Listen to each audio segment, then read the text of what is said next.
প্রিয় পাঠক, যারা আমাদের এই লাইভ অনুষ্ঠান দেখছেন, সবাইকে জানাচ্ছি আন্তরিক সালাম, আসসালামু আলাইকুম।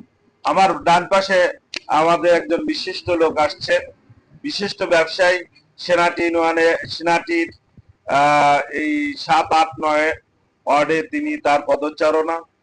শেখ রেজাউল ইসলাম ভাই অত্যন্ত গুণী মানুষ। তিনি তার মুগ্ধতা এখানে ছড়ান। আমরা ভার জন্য তার হায়াত তৈবা কামনা করছি। এখন আমাদের মাঝে কবিতা নিয়ে আসছেন, যে কবিতা শোনার জন্য পাঠকরা 1 সপ্তাহ অপেক্ষা থাকেন। জনাব কবি লোকমান হোসেন, প্রকৃতির কবি লোকমান হোসেন।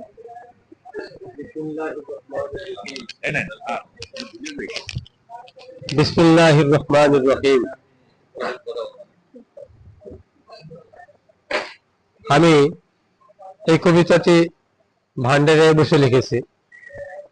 আমার মেয়ে ওই ভান্ডারিয়ার একটা স্কুলে, চিঙ্গুড়িয়া স্কুলে শিক্ষকতা করেন। তো সেইখানে থাকা অবস্থায় আমাদের পার্শ্ববর্তী ইউনিয়ন একটা আছে, নাম হচ্ছে ধাওয়া। সে ধাওয়া নামটা কোথা থেকে আসলো এটা জানার জন্য আমার এই কবিতাটা লেখা। আমি সেখানে গিয়েছি 2 বার, কিন্তু নামের উৎস খুঁজে পাইনি। ধাওয়া একটা নাম হতে পারে, এটা মজার ব্যাপার।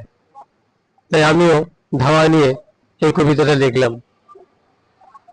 ধাওয়া, কবিতার নাম ধাওয়া। আমি শেখ লোকমান হোসেন।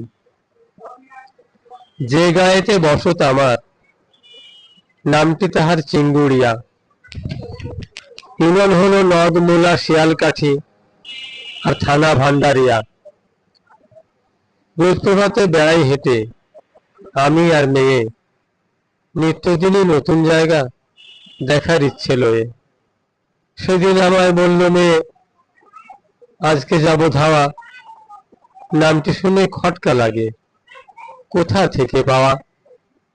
যেতে হবে অনেক দূর, রাস্তা আঁকা বাঁকা, কাদামাটির পথ নাহি, সবই হলো পাকা। তবু জানার সাধ জাগিল, কেন এমন নাম।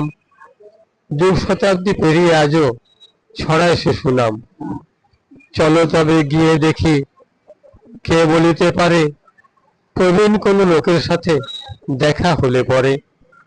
নামেরও যে উৎস আছে, এমনিতে না হয়, একান হতে ওকান হয়ে আসিছে নিশ্চয়। কে বা বলে শুনি আমি, বলে যে সবাই, এমন করে জানার ইচ্ছে কভু দেখি নাই। হাওয়া হতে আসেনি নাম, বাস্তবিকতা ছিল। তা না হলে এ নাম তবে কেন রয়ে গেল। বাহারিয়াই নামের খবর কোথাও নাহি মেলে, জানি যাহা হয়তো তাহা মুসলিম মৎস্যজীবী হলে। বিজ্ঞ কোনো লোকের সাথে কথা নাহি হলো, শূন্য হৃদে এলেম ফিরে, ভাবনা রয়েই গেল। ধন্যবাদ লোকমান হোসেনকে। তার কবিতার নাম হচ্ছে ধাওয়া। তো তার স্মৃতি বিজড়িত একটি কবিতা। তার মেয়ের কর্মস্থলে ওইখানে তিনি পদচারণা করেছেন, তাকে অবলম্বন করে তিনি কবিতা রচনা করেছেন। তো আমি তাকে ধন্যবাদ জানাচ্ছি।